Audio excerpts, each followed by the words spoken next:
So we're trapped, double trapped, triple trapped. Anywhere we go, we find that we're trapped. And every kind of solution that someone comes up with is just another trap. But the political and economic philosophy of black nationalism, the economic philosophy of black nationalism shows our people the importance of setting up these little stores and developing them and expanding them into larger operations. Woolworth didn't start out big like they are today. They started out with a dime store and expanded and expanded and expanded until today they're all over the country and all over the world, and they're getting some of everybody's money. Now this, what you and I in General Motors, the same way, didn't start out like it is. It started out just a little rat race type operation, and it expanded and expanded until today it's where it is right now. And you and I have to make a start. And the best place to start is right in the community where we live.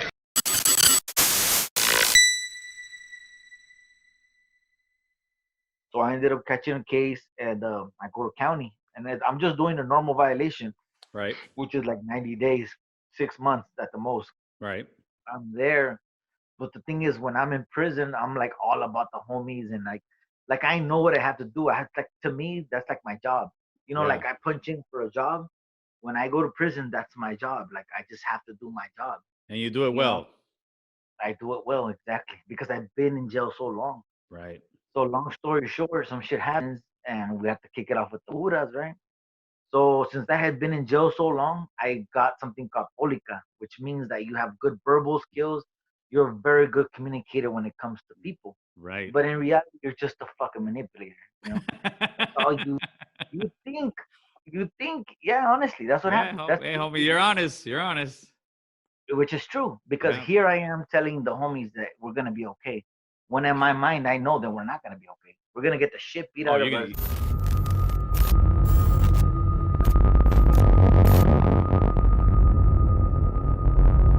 All right, everybody, welcome to another episode of West Coast Street Knowledge. I'm your host, Gil, aka the American Cholo. As you can see, my co-hosts are not here today because it's a coronavirus. But today I got a pretty fucking special guest for you. Go ahead and introduce yourself, homie. My name is Victor Zapata. My gang name is Beaver from Northside Baldwin Park. And let's I saw you on homie's interview. You're doing like stand-up comedy now, huh? Yeah, actually, I got into it last year. One of my coworkers, we ended up hooking up, and Right. you know how I always fuck around at work. So pretty much, I always wanted to do it, but you know how you like, well, you get to be in the routine, right? So I was like, fuck, no, you know, like, what if I'm funny right here, but I'm not funny up there, you know? Right. That's in front of a bunch of people. Right. So long story short, she signs me up behind my back. And I'm chilling at the bar, we're drinking, and then they call my name. They're all Victor Zapata, and I'm like, "Why the fuck are they calling my name?" And she goes, "Go," and I'm just like, "You know, fuck it." So I had no written material, nothing. I had nothing written down, nothing like. So I'm like, "Fuck, what am I gonna talk about?" So in my mind, I start saying, "You know what? I'm just gonna pretend I'm bullshitting with the homies, you know, or That's like I right. used to when I was in jail." Right. And they just started flowing out of me. Bah, bah, bah. And they were all true stories, so I didn't really have to make nothing up, you know. And the people fucking found it hilarious because my style of comedy is different than, like, say, the people that go up there and complain about their day at work and shit. Right. Like, I talk about like getting beat up by the cops, or getting busting knives in the bathroom, or drinking on the job, or You just talk about different shit. that street life that you became so accustomed to because of how you grew up. Exactly. So let's go back to your history, man. Let's start it off from when you were a young kid. Where were you born and where'd you grow up at? Okay, so I grew up in LA, but Right. my family has strong ties to Baldwin Park. But Okay. pretty much my whole life, I was surrounded by around homies. You know, Right. my family, they're from Temple Street, 18th Street, MS. I got a little bit of everything right there. You know, and then Right. I have my homies también, like my primos from Baldwin Park. Right. So ever since I was little, I was surrounded by these people. You know, and like I said, most Mexican parents, they can't afford to have good babysitters, so Right. they're always passing you around from tia to tia.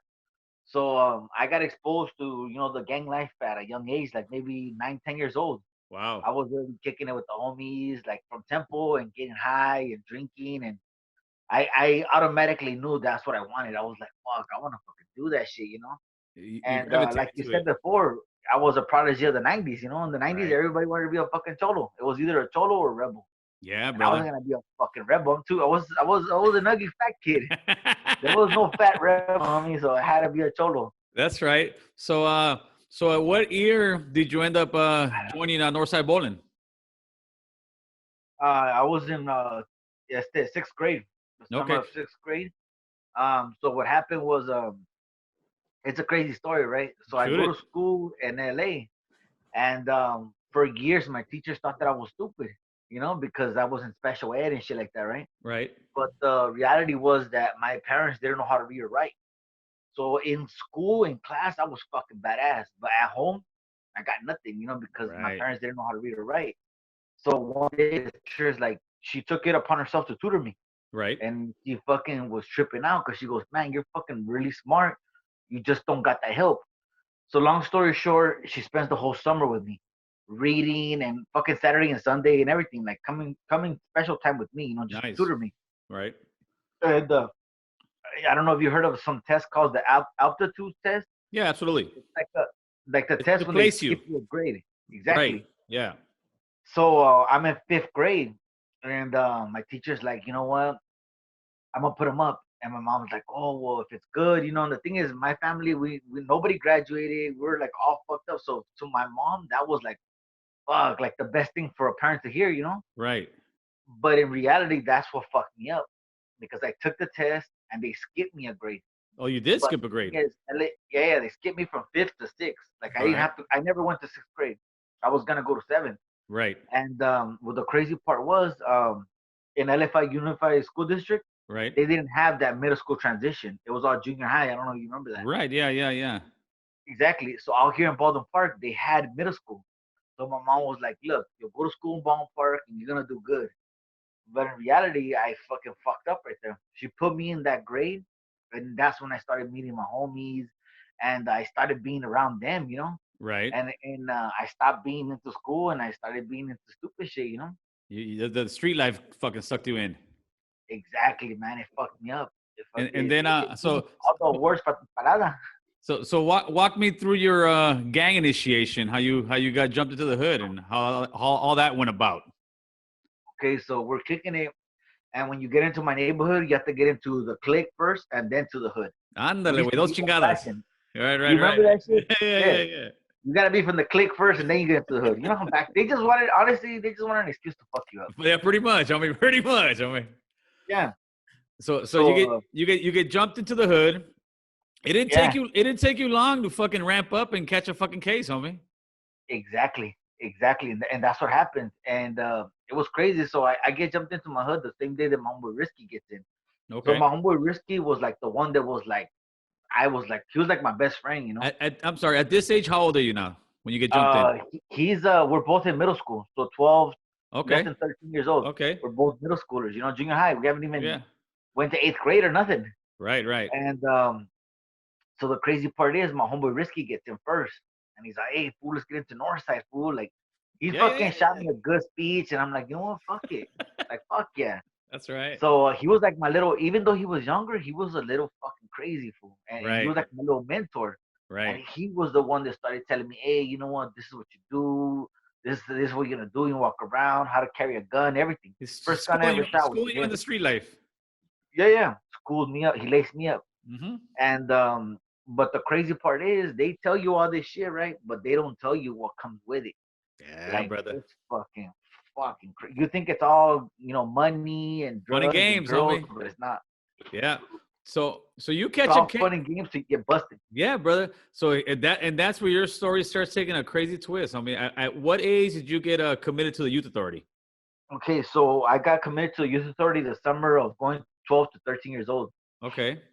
So at So 12 years old, you're doing state time. pretty much. Pretty What much, right? happened was because I had already started going to the system already. Juvenile hall, I went to camp, and had a bad record already. Right. Why? Because when I first went to juvenile hall, like I didn't know what was up. But then once I started going more and more and more, I started noticing like, fuck, I gotta fight all these motherfuckers. Right. So I started building up more and more shit, right? So the fucked up part was I used to go to Pomona. I don't know if you remember Pomona Courthouse. That was a fucked up ass court. I've heard about it. So I had this judge named Baloo, and he was Okay. notorious. Anybody that's been to Pomona Court has heard of this guy, Baloo. He'll break you Because off. no, he stressed out his own son. This fool didn't Really? give a fuck. Yeah, Really?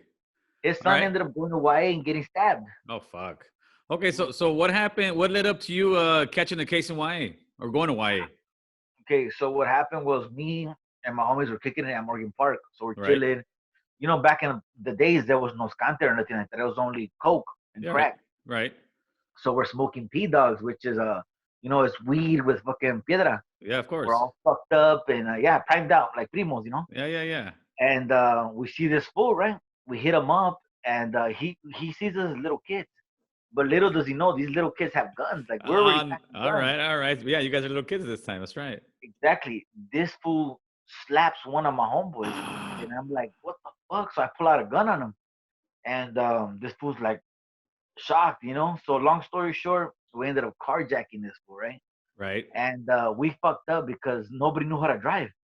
We're Oh fuck, fool. we carjack somebody and we can't even drive. Oh So we fuck. take this shit to one of my homegirls' houses. We park that shit. We get off. As soon as we get off, boom, the fucking Huras just pull up to her house, bust me before I even get to go inside the house. Right. And like maybe 10 minutes later, we all go down for carjacking. We all go to YA.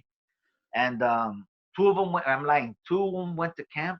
Right. One more went to YA with me, but there was some issues with him. Right. And I went to YA, but I was like, I wrote it out, Yeah, you ended up going to Nellis, right? Yeah, exactly. Fertinellis. And for people that don't know, I mean, YA is basic. It's prison for juveniles. Yeah, exactly. But like but the worst. Yeah, but it's the worst of the worst. I mean, if you banging, you're a young kid and you banging you out there, you're going to YA, especially in the 90s and in your era when you went. But Nellis is different. Nellis, I think, was one of the craziest YAs because of the age difference of you guys in there. Exactly. That's true. You had kids from like you, 12 years old to 18, 19-year-old kids, and you guys are fighting against each other. But yeah. And nobody's stopping it. Cops are just looking away because they don't want to do paperwork. Yeah, pretty much, homie. So talk to me in your adventures in YA, brother, because you got some fucking crazy stories that happened to you in Nellis, man. Walk me through when you first went in there. What happened? So pretty much as soon as I go in, right, I like big from small to because now there's politics, but there's not like prison politics. Right. It's real scattered, unorganized politics, more about favoritism. Mm-hmm. YA was more about favoritism. They liked you, your barrio was deep, that kind of shit. Right. So my neighborhood obviously is small. Right. And we have very large enemies. So as soon as I get to YA, these fools they start tripping on me. They're like, hey, where you from? And I was like, oh, I'm from Baldwin Park.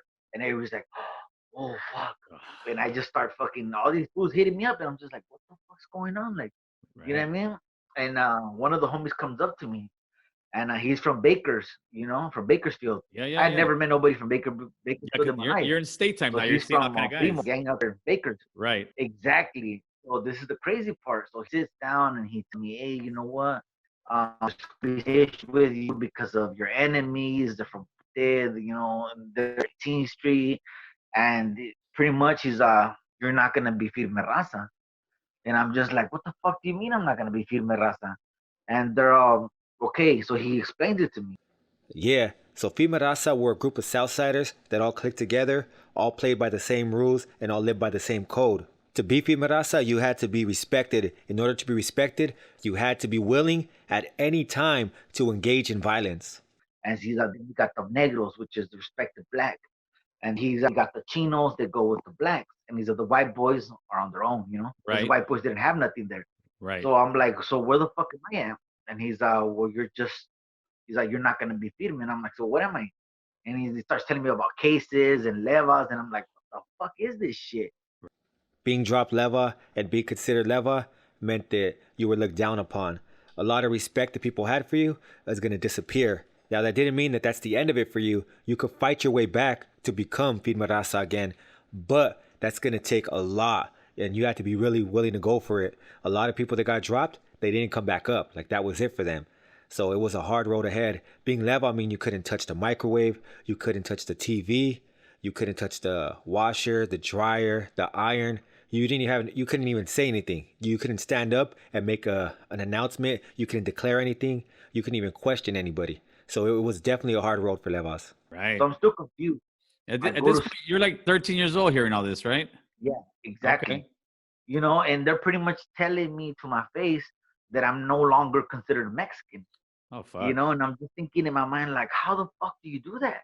Like, my birth certificate says I'm Mexican. My parents are Mexican. How It's stripping do you. you strip me of my ethnicity? Right. But they did. Like, they fucking did. Like, the next morning I woke up and I tried to go eat with the Mexicans. They would just walked away. You know, they were waiting for me. And I tried to sit down with them and they got up. And I'm just like, what the fuck is this shit? Like, how the fuck? Like, I still didn't grasp the severity of the whole shit, you know? What was going on, right? Exactly. So finally, when I go back, I go to my locker, right? My whole locker had got jacked. All my shit was gone. All my pictures, my letter, everything was gone. And I had a Walkman. They took my shoes. They took everything. I'm just like, what the fuck? Like, so I talked to the homies, and they're like, hey, we can't help you out. You're on your own. And I'm like, what the fuck am I supposed to do? So in YA, you turn off the TV and you let everybody know, like, hey, check this shit out. You know who the fuck jacked my shit? Throwing a fuck will sound similar to this. I'm using this as an example. If someone went in my locker, fuck your dead shit. Now what you're doing is you're saying if anyone went in my locker, you're disrespecting their dead family and or homies. And if somebody went in your locker and they do not admit it, then they're ranking on that fuck. That means that whatever respect they had will be lost because you have to retaliate as soon as you hear that, and you have to retaliate with violence. I was not firme raza, so I cannot touch the TV. I cannot touch the microwave. I couldn't do none of those things, right? But in my heart, I'm like, I ain't a fucking bitch. Like, I'm gonna do it. Of course. So I did it. I did it. And everybody's like, what the fuck? So we're in day room, and the fucking four negros that jacked me jump up. And I start going at it with these fools, right? And I'm thinking in my mind, like, they told me when I was in reception, a negro could never jump a homie, you know? Right. But like I was telling you, they just started walking out. All the Mexicans started going to the yard and, like, you know, going outside. And I'm just like, what the fuck? So I'm just like, you know what, fuck it, I'm on my own, no? So I pick up a chair and I fucking bang it on these fools, right? So now I started more problems because now I'm going in with the Crips and the Bloods because they were Crips and Bloods, you know? Right. They had a lot of respect right there. Plus, I'm going at it with the Mexicans. I come back from the infirmary, right? And I'm sitting on a fucking chair, right? And then there's two negros, the main heads, right? And they're like, hey, you know what? The Mexicans ain't claiming you. Like, you're going to be one of our cases. Like, they're pretty much saying that they have to take care of me.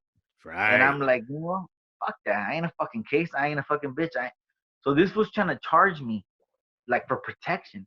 Right. And I'm like, you know, I told him I don't need nobody's fucking protection. And he's like, look, just cooperate. Give us 20, 50 bucks a month, and nobody's going to hurt you. Oh, like, literally trying to make me bitch up. Yeah. And I'm like, you know what? I ain't giving you fucking shit. So they're like, all right, it's going to be some fucking problems. And sure enough, I started catching the blues from the negros, the Mexicans. And like I was telling you, I had got that kite, remember? Right. And I didn't even know how serious that was, right? That was when you first rolled in, right? Was the kite? This is literally in the first week. Okay, so you roll into reception, you get a kite, right? From all the homies that are pretty much running whatever cottages they're on, right? Yeah, exactly. And all the homies. So on the kite it says, you know, hey, bitch ass fool, you gotta get down with all these homies, right? So it's like a fucking kite with over 100 fucking names. Oh, right? shit. Who's from Flores, Puente, Corona Chiques, 18, Venice, Maravilla, a bunch of gangs. Right? Everybody. Yeah, and I'm just like, I get along with these people. Like, what the fuck? Right. But so I said, fuck it. So I read a big ass reject on it. And back to him, an idiot. I didn't even know what I was talking about. Oh, man. Right. Now I go to school, right? First day I go to school, I was walking, right? And I see this fool and and he, hey, oh, you beer from Russian BOLEN? And I was like, yeah, what's up? And he's like, fucking shit. And I was like, what the fuck is that? I didn't even know what it meant. I didn't know what the shooting game was. Now, if someone sends you a kite, which is a written note saying that they shot at you, that means that they disrespected your dead homies and or your dead family. If you choose to reject that, what you're doing is you're shooting at their dead homies and or their dead family. So that means you have to get down with any of their homies that are there or any family members they have there. Like the whole Right. disrespect of dead homies. So I didn't know about that. Yeah, you say that. It's So because like I said, I wasn't feeling that, so nobody laced me up. right. So I started to find out on my own, and I'm getting down with this fool. Now I gotta get down with all his fucking homies, all his ramflas. It was a fucking nightmare. And to be honest, like I said, at first I'd be walking all paranoid and like fuck, you know. But after all, I was like, you know, fuck these fools, eh? I would go to all my classes, right? And on the books, I would write all my classes. I'll be like, my name is Beaver, NSVP. Come get some putos, and I put my classes. You were banging on these fools. Yeah, just to get them more fucking mad. And Yeah. now this is okay. After the black guys try to fucking extort you for money or whatnot. How much time are you in right now in Nellis? You're in there for a few months. Barely like 2 months. You're at 2 months. This is barely starting in 2 months. 2 months. This happened to me for 2 years. For 2 years? 2 years. Jesus, homie. Well, so you're telling me for 2 years you're at Nellis walking around, not feeding raza. And so, what was a week for you, fight wise? Fuck, a lot, man. There was one day where I fought like 6 fools in one day. And for people who don't, they would take into the. There was one day in the room I fought 4 fools back to back. And see, you're a perfect example of what people say when YA was a gladiator school. That fucking, it's not juvenile hall anymore. It's definitely not prison, but it's YA, brother. And the staff, they don't give a fuck. Yeah, don't. Like I'm telling you, there was that one day that I'm telling you that I went to that room. Right. The staff helped the fucking inmates take out the bed. They helped them take it out, and then everybody was in day room, and they called me back there, and they're like, "Hey, the homie from Puente wants to get down." I was like, "All right, cool." So I go into the fucking cell, and it's fucking 5 fools. Oh fuck. And I'm like, these motherfuckers gonna try to rape me or something. Like, I'm like, fuck that.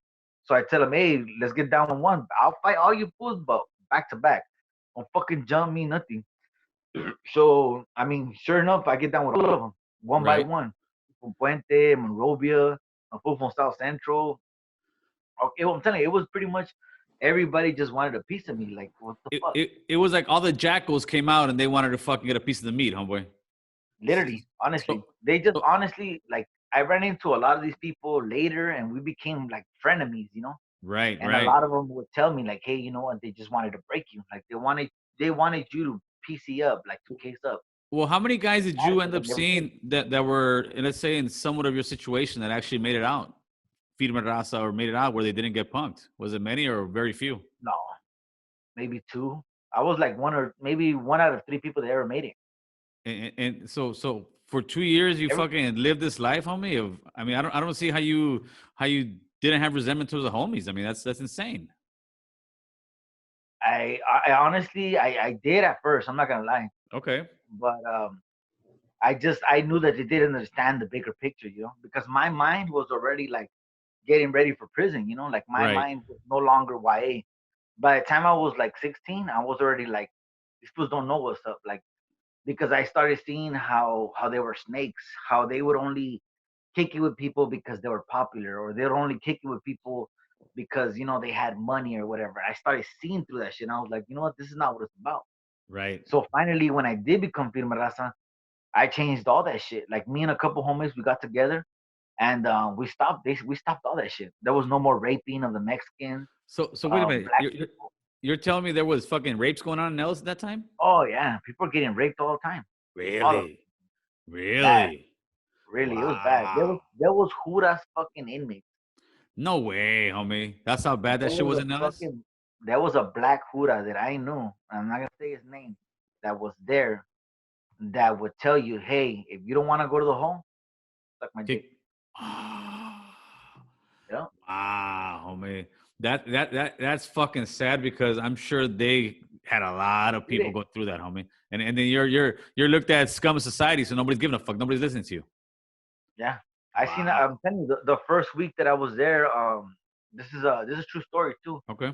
Well, like I said, I pulled up with 3 homies. Me, my homeboy Blanco from Compton, and another homie. And like I said, they became Prima Raza and I did it,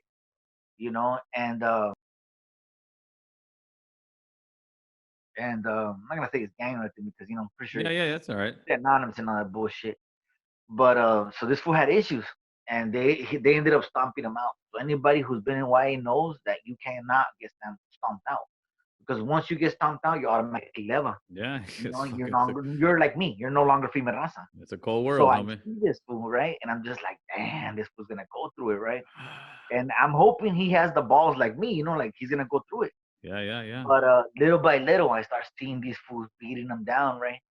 And the Mexicans disowned them también. So finally, we're in day room, and the firma raza sit on one side, and people like me would have to sit on the tables, which is like away from her. You're like segregated, like Yeah, yeah, yeah, yeah. you know. So I see this fool. They call him over there to the day room, right? And I tell that fool clumsy, "Don't go, Dick. It's the fucking negros. Fool. Don't go." And it's the same guys that try to fuck with me, right? Right, right. Oh, him like an idiot, he goes because he's thinking it's protection, like he doesn't want to get fucked up by the Mexicans no more. Right, right. So finally he goes and I'm looking, but I'm not trying to look, right? Because I'm just like, fuck it, I don't know what's gonna happen. Yeah, of And course. they start socking him out, like hit him, and I'm just like, oh man, like come on, fight back. And I could hear him, the negro. He's like, hey, you know what? Suck my dick. And I'm just like, no, don't fucking do it, dog. And sure enough, fucking he did it. Turned him out. They turned him out exactly. And And a lot of cases happen like that over there, huh? a lot of people, and it's fucked up because this is the black fools. So just Yeah, dude. imagine you're Mexican and you're letting another Mexican get fucking done like that, and how are you okay with it? But a lot of people were. Over a The bunch of Mexicans it was that's were what pushing. that was the crazy part. It was a bunch of little kids fucking running the show over there and fucking. Yeah. It's almost, you know what it reminds me of. This is what I try to explain to people who've never been to YA. I don't know if you've ever seen that movie Bad Boys with Sean Penn. Yeah, That's pretty much what it reminds me of. Why is motherfuckers running their own? You got big guys. It's almost like the bigger you are, you can punk fools and do whatever the fuck you want. There's nobody there to really protect you, brother. that's true. So during this whole 2 years, you're in the youth authority. You're fighting all the fucking time. Fools are trying to punk you. I'm sure fools are trying to rape you. Fools are trying to do all kind of shit, dude. Yeah. How did you fucking mentally prepare yourself every day to come out and fucking program?